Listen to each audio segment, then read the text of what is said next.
yang keluar kepalanya dulu, baru kaki. Udah pernah melahirkan kamu? Belum, kebetulan. Kamu tahu nggak bedanya kopi sama kamu? Ya, beda. Bedanya apa? Bedanya saya manusia, dia minuman. Oh, salah. Apa tuh? Kopi itu mengandung kafein. Kalau aku? Kamu mengandung anaknya codot. Bojoku codot lah berarti. Bojoku kan dosa ya? Bojomu melu nggak? Tidak. Oh, asik lah. Orang asik. Coba kawan-kawan lihat, coba Anda pahami ya. Sederhana saja, kenapa bayi itu lahir? Yang keluar dulu itu kepalanya baru kakinya. Jarang-jarang bayi itu lahir kakinya dulu baru kepala. Ternyata aja filosofinya sederhana. Kenapa bayi itu kalau lahir yang keluar kepalanya dulu baru kaki? Jawabannya adalah berpikirlah sebelum melangkah. Maka seharusnya manusia itu ketika mencari jati diri, dipikir dulu baru kemudian dilakukan. Lah, orang-orang yang kemudian tidak pernah berpikir kemudian bertindak dikatakan fakir qobla an takzima. Ini bukan hadis ya. Fakir qobla an takzima. Berpikirlah dahulu sebelum datang penyesalan. Maka orang yang melangkah tanpa berpikir itu biasanya menyesalnya di belakang. Pertanyaannya begini, kenapa kok penyesalan itu pasti di belakang? Iya, penyesalan pasti di belakang. Kenapa? Karena kalau di depan namanya pendaftaran. Jadi berangkat dari filosofi, kenapa orang itu lahir yang keluar kepalanya dulu baru kaki? Kita diperintah oleh Tuhan, apapun agama kalian, sebelum melangkah, mikir dulu gitu.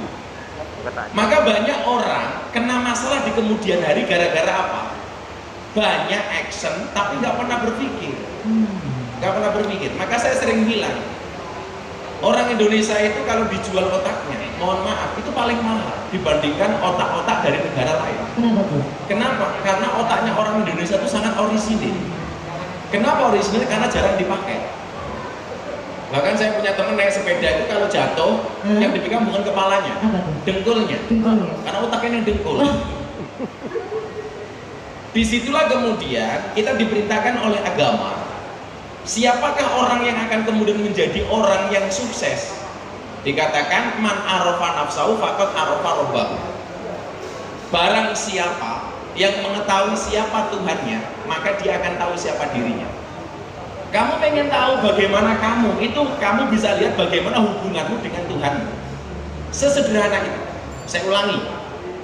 Barang siapa mengetahui siapa dirinya, berarti dia mengetahui siapa Tuhannya. Dan saya pikir konsep semua agama sama. Pengen tahu siapa Tuhan kamu, kamu harus tahu siapa dirimu. Kalau kamu tidak pernah sadar siapa dirimu, maka kamu tidak akan pernah sadar siapa Tuhan. Maka hidup bukan soal di mana kamu berdiri, tapi kemana kamu akan melangkah. Maka kenalilah potensi diri. Potensi yang pertama, Tuhan menciptakan manusia itu sebaik-baiknya bentuk. Laqad khalaqnal insana fi ahsani taqwim. Fi ahsani taqwim. Makanya nggak ada orang jelek. Yang ada itu adalah ganteng yang tertunda. Gantengnya tertunda belum ya berarti ya? Tapi belum. Kapan itu kira-kira? Ya, Bu. Tapi saya meyakini, jangan bangga kalau kemudian kamu cantik hanya gara-gara kamera 360. Mendingan saya jelek tapi ciptaan Tuhan. Saya tuh paling tersinggung kalau ada orang ngedit foto kemudian diposting di Instagram biar kelihatan cakep. Saya selalu bilang, tolong kalau ngedit foto jangan cakep-cakep. Kenapa soalnya? Kasihan saya yang cakep dikira editan. Loh. Padahal asli ya. Padahal asli. Nggak pakai 360. Tapi dikira editan. Ya biasa kayak ini, kayak Fadil ini YouTuber nggak jelas ini. Ganteng loh. Apanya? Ganteng loh. Dimana-mana dia bangga walaupun badannya besar. Saya selalu bilang, kalau kamu cowok menikah sama cewek, menikahlah dengan yang gemuk, jangan yang kurus. Kenapa? Karena cewek yang kurus itu hanya fokus kepada penampilan, tidak pernah fokus kepada perasaan. Kalau yang gemuk, fokusnya? Kalau gemuk itu jelas. Apa? Lebih baik gemuk mergo mangan sego daripada kuru gaweane mangan konco. Aku ora tau mangan kocok loh. Maka potensi pertama, ketika Tuhan melahirkan kita, sudah dalam bentuk wujud yang luar biasa. Laqad khalaqnal insana fi ahsani taqwim. Manusia itu diciptakan oleh Tuhan dalam sebaik-baiknya bentuk. Makanya kalian harus pede sebenarnya. wah saya kok kurang tampan, saya kok jelek, saya kok kurang cantik dan lain sebagainya. Jangan kemudian itu membuat kalian underestimate. Tapi juga Anda yang merasa punya penampilan yang wow, jangan Anda kemudian overconfident. Nah, di sini kemudian kita dituntut untuk menjadi orang yang bijak. Anda jelek, katakan ketika kamu dihina, oh kamu kok jelek? Hada min fadli Rabbi. Aku apa lagi mau titipan, semuanya dari Tuhan. Kamu kok ganteng? Dari Tuhan. Makanya cowok-cowok yang wajahnya jelek santai saja bro. Anaknya Nabi Adam itu justru kawin silang. Yang jelek, cowoknya jelek, istrinya cantik. Yang cowoknya cakep, istrinya jelek. Makanya kalian cowok-cowok yang punya wajah jelek, saya doakan insya Allah istrinya cantik. Parah. Ini tadi kok ngomong cowok-cowok yang jelek kok ngadepnya ke sana terus toh? Ini jelek-jelek. Nah, wajahnya pas-pasan kan. Makanya mbak-mbaknya yang cantik Anda jangan terlalu pede. Aku cantik, suamiku cakep, oh, belum tentu. Belum tentu. Maka saya sering mengatakan apa? Ayu mergo banyu wudu luwih sadu tinimbang ayu mergo ginju. Tepuk tangan. Makanya fungsinya masker itu banyak. Ya minimal melindungi wajah yang jelek. Jadi nggak kelihatan ya. Mbak-mbaknya santai ya. Cantiknya wajahmu hanya akan menemanimu sampai tanah. Tapi cantiknya akhlak akan menemanimu sampai jannah. Jadi potensi pertama, Tuhan itu memberikan kesempurnaan fisik kepada kita. Laqad khalaqnal insana fi ahsani taqwim. Artinya apa? Nggak ada kemudian hal yang membuat kita harus underestimate. Ya percaya diri saja itu. Percaya diri saja. Bahwa kemudian ini potensi yang kemudian Allah berikan kepada kita. Lah, bagaimana kemudian? Yang kedua, kalian harus tahu apa sih fungsi manusia itu diciptakan. Fungsi manusia diciptakan itu tujuannya untuk apa? Ini ja'ilun fil ardi khalifah. Manusia itu diciptakan oleh Tuhan untuk menjadi seorang khalifah. Maka begitu Nabi Adam itu diciptakan di surga itu, kalau kemudian hari ini orang mengatakan kita itu hidup di dunia kok kangelan mergo dosane Nabi Adam, Anda salah. Kalau Nabi Adam tidak pernah berbuat salah, maka tidak akan pernah ada dunia. Artinya apa? Ketika kemudian kita berbuat salah, jangan menganggap kesalahan itu sebagai akhir dari segalanya. Coba Anda lihat, kalau kemudian Nabi Adam itu nggak pernah berbuat salah sama Siti Hawa, barangkali dunia nggak pernah ada. Nah, makanya kenapa kemudian orang tua selalu berpesan, jangan pernah ulangi kesalahan yang sama, betul? Betul. Iya. Kenapa orang tua selalu berpesan, jangan pernah ulangi kesalahan yang sama? Kenapa? Karena banyak kesalahan yang lain yang harus kita coba. Pasti banyak yang lain. Yang perlu kita coba kan banyak. Maka ketika kemudian kita sebagai manusia diciptakan oleh Tuhan dan berbuat salah, ini satu hal yang biasa. Maka kalau Rasulullah mengatakan kullu bani adama khata'un wa khairul khata'ina tawwabun. Setiap anak Adam itu pasti punya salah. Dan sebaik-baik orang salah adalah bertobat. Itu saja. Nggak mungkin seseorang itu benar terus. Maka di sana kemudian saya mengutip kalimatnya Imam Al-Ghazali. Imam Al-Ghazali itu membagi begini, ada 3 jenis sifat manusia. Coba ya, ini saya nom-nom mesti pahami, ini mesti cocok. Yang seperti jiwa kalian. Yang pertama sifat bahimia, sifat kebinatangan. Kebinatangan. Jadi manusia semuanya itu punya sifat binatang. Sifat binatang itu apa? Sifat binatang itu adalah makhluk hidup dengan rutinitas biologis yang sama persis dengan manusia. Jadi awak mungkin roh cewek seneng banget, kemudian kowe ndelok cewek wow, bahkan nyuwun sewu dadi ngaceng umpamane iki. Lah itu merupakan sifat bahimia dari manusia. Ketertarikan sesama lawan jenis itu luar biasa. Karena itu memang sifat bahimia seperti yang dikatakan oleh Imam Al-Ghazali. Yang menjadi masalah itu adalah ketika kamu melihat lawan jenis kamu nggak tertarik. Lah ini malah bahaya. Malah bahaya ya itu. Malah bahaya. Yang pertama sifat bahimia. Kemudian yang kedua adalah sifat syayatin, sifat-sifat setan. Setan ini apa? Kecenderungannya menggoda, kecenderungannya ganggu, kecenderungannya menipu dan lain sebagainya. Dan yang ketiga adalah sifat malaikat. Sifat malaikat. Maka di sini kemudian uniknya manusia. Allah itu menciptakan manusia itu sebagai produk terakhir. Sebelum menciptakan manusia, Allah sudah menciptakan malaikat. Malaikat itu sifatnya apa? Benar terus, gak pernah salah. Jadi kalau kamu pengen suami benar terus, nikahlah dengan malaikat. Apalagi Israel, pernah tahu salah gitu. Serem ya. Kemudian setelah menciptakan malaikat, Allah menciptakan setan. Setan itu sifatnya apa? Salah terus gak pernah benar. Itu artinya apa? Kalau kamu punya istri salah terus berarti istrimu setan. Ayo. Guyurnya bentar banget sih sebelah situ. Tapi perlu kamu ingat, Fit. Kenapa? Cewek itu kalau disakiti nggak pernah ingat. Cewek itu kalau disakiti nggak pernah lupa. Nggak pernah lupa. Tapi kalau menyakiti nggak pernah ingat. Itu perlu. Makanya jangan pernah punya salah sama cowok. Jangan pernah punya salah sama cewek. Jangan pernah. Karena cewek itu pada dasarnya adalah ahli sejarah. Ahli sejarah? Jadi 10 tahun yang lalu kamu punya salah sama istrimu, pasti akan ingat. Dibahas lagi ya. Dibahas lagi. Delok wae. Makanya kenapa cewek itu kalau menangis yang ditutup mulutnya. Nah, kalau cowok menangis ditutup matanya. Oh, kenapa itu? Kenapa cewek itu kalau menangis ditutup mulutnya? Karena cewek tahu dosa yang paling besar berasal dari seorang cewek adalah mulut. Mulut. Nah, kalau cowok menangis yang ditutup matanya. Karena cowok paham dosa paling besar dari orang laki adalah mata. Jadi cewek cowok lihat kamu di sini, pasti wow. Begitu pulang lihat istrinya, weh. Jangan gitu dong. Yang saya curiga malah satu, kelihatannya cowok, tapi kalau menangis ditutup matanya, lah ini bahaya ini. Kelihatannya cowok, kalau tutup mulutnya. Tapi jangan-jangan casingnya cowok, isinya cewek. Wong iya ono. Lagi tren sekarang? Ya sekarang lagi tren. Namanya Laura. Apa tuh? Lanang ora wedok ora. Laura. Biasanya jenenge Sucipto. Apa tuh? Susune lancip diganjel botol. Lancip loh. Botol ini tuh kaos kaki. Kalau di Thailand namanya apa? Apa tuh? Namanya kalau di Thailand itu adalah lady boy. Lady boy. Wajahnya lady, kakinya boy. Kakinya aja toh. Kita ini wayu jempol kabeh. Jempol kabeh. Jiji. Kata dibayangke, lanjut silakan. Maka kemudian, lah manusia itu mempunyai sifat yang luar biasa. Ada sifat setannya, ada sifat binatangnya, ada sifat malaikatnya. Lah, manusia yang kemudian akan menemukan jati diri itu siapa? Manusia yang mampu mengkombinasi antara sifat malaikat, setan dan binatang. Dikombinasi malahan. Kalau malaikat semua malah nggak jadi. Oh malah nggak asik. Kalau kemudian manusia itu seperti malaikat.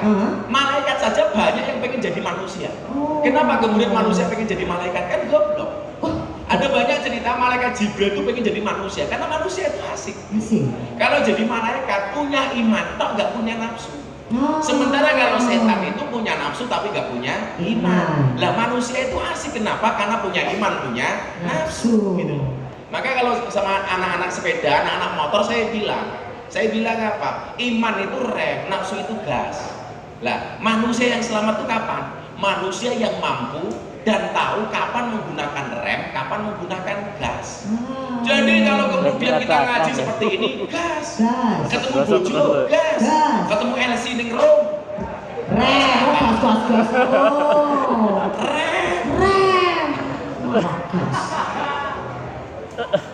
Ada kebaikan, gas. Ada keburukan, rem. Maka di sini namanya amar ma'ruf nahi munkar. Kalau kemudian setiap kemaksiatan kita gas, ngajinya gas, maksiatnya gas, itu namanya amar ma'ruf nyambi mungkar. Nyambi. Namanya STMJ, sholatnya terus maksiatnya jalan. Jadi manusia di sini lah, kalau tahu potensi seperti ini, ketika kemudian kita berbuat salah, jangan dianggap sebagai akhir segalanya. Sekali lagi saya ulangi, kalau tidak ada kesalahan Nabi Adam dan Siti Hawa, dunia nggak mungkin ada, bro. Kan nggak mungkin ada. Makanya ketika kamu salah, ya biasa-biasa saja. Caranya bagaimana? Ya taubat gitu. Menyesali perbuatannya. Nabi Adam punya salah. Salahnya Nabi Adam gimana? Ketika diprovokasi oleh Siti Hawa. Maka saya katakan kenapa perempuan kalau menangis yang dipegang mulutnya? Karena Nabi Adam diprovokasi oleh mulutnya Nabi Siti Hawa. Gara-gara apa? Siti Hawa diprovokasi oleh iblis yang mengatakan buah di surga itu paling enak adalah buah khuldi. Si Hawa percaya. Hawa kemudian memprovokasi Nabi Adam. Dan sudah sejak Nabi Adam, cowok itu kalau dibujuk sama cewek itu nggak tahan. Makanya hancurnya pemimpin rata-rata karena cewek. Karena Nabi Adam tuh imannya runtuh gara-gara bujukan Hawa. Nggak boleh makan buah khuldi, kemudian Hawa memprovokasi Adam. Enggak Mas Adam, kenapa ini nggak boleh dimakan? Karena dari sekian banyak buah yang ada di surga, yang paling enak adalah pohon ini. Lah, laki-laki diprovokasi sama cewek, manut. Makanya jangan kaget kalau kemudian ada orang hebat jatuhnya karena perempuan. Lemah ya berarti lemah ya? Iya. Akhirnya kemudian apa? Nabi Adam terprovokasi, diambillah buah ini kemudian dimakan berdua. Padahal nggak boleh dimakan. Makanya Vira harus paham, kenapa cewek itu kalau diajak makan Dek, makan di mana? Jawabannya apa? Terserah. Kenapa cewek kalau diajak makan jawabannya pasti terserah? Karena cewek punya pengalaman salah milih makanan. Nah, jadi jangan salahkan perempuan kalau ngomongnya terserah. Ada sejarahnya ini. Ada sejarah. Ada sejarahnya. Oh, diajak makan, gue menunya apa? Terserah. Saya lah ya. Ayo kita makan bakso. Bu, jangan bakso, saya nggak pengen yang berkuah. Katanya terserah. Ya, itulah cewek susah dipahami. Cowok itu seperti orang yang harus mampu menghadapi sekian banyak cuaca. Dan cewek itu seperti kota yang selalu berganti cuaca. Itu hati-hati. Ini kenapa dari tadi cewek salah terus kayaknya ya bunda ya? Bener terus. Oh bener terus ya malahan ya? Kayak saya ditanya, Gus, kenapa sih kok sinetron Indosiar itu ibu-ibunya sabar-sabar? Lah iya dibayar kok. Dibayar. Makanya kalau bapak pengen istrinya sabar, bayar. Nah, gitu ya bun ya? Sing kurang ajar Dika, bayar bojone malah disusui. Ya mas susui lah. Ini bayar lonte apa bayar? Sakre. Ngerti bayar. Lah, kita menjadi seperti apa ketika kemudian kita memahami filosofi manusia itu seperti apa? Satu tadi saya sampaikan, lahir kepala dulu baru kaki. Artinya berpikir dulu baru melangkah. Kemudian yang kedua kita diciptakan untuk apa? Sebagai khalifah, seperti Nabi Adam. Yang di dalamnya untuk apa? Yang di dalamnya jelas, wa ma khalaqtul jinna wal insa illa liya'budun. Manusia itu diperintah untuk beribadah. Ya makanya ya ibadah saja. Kalau kemudian orang beribadah ada nakalnya, ya lumrah. Ya biasa-biasa saja itu. Saya meyakini kok selama kemudian fama ya'mal misqala dzarratin khairan yarah, dia punya potensi surga. Ya makanya kalau kemudian muda-muda kadang-kadang voltasenya masih tinggi-tingginya, ya silakan. Lah, tetapi ingat, pemahaman yang tadi kita pahami dengan baik itu yang pada akhirnya akan melahirkan siapa kita sebenarnya. Maka disitulah kemudian kita dituntut untuk menjadi orang yang bekerja secara cerdas. Apa bedanya kerja keras sama kerja cerdas?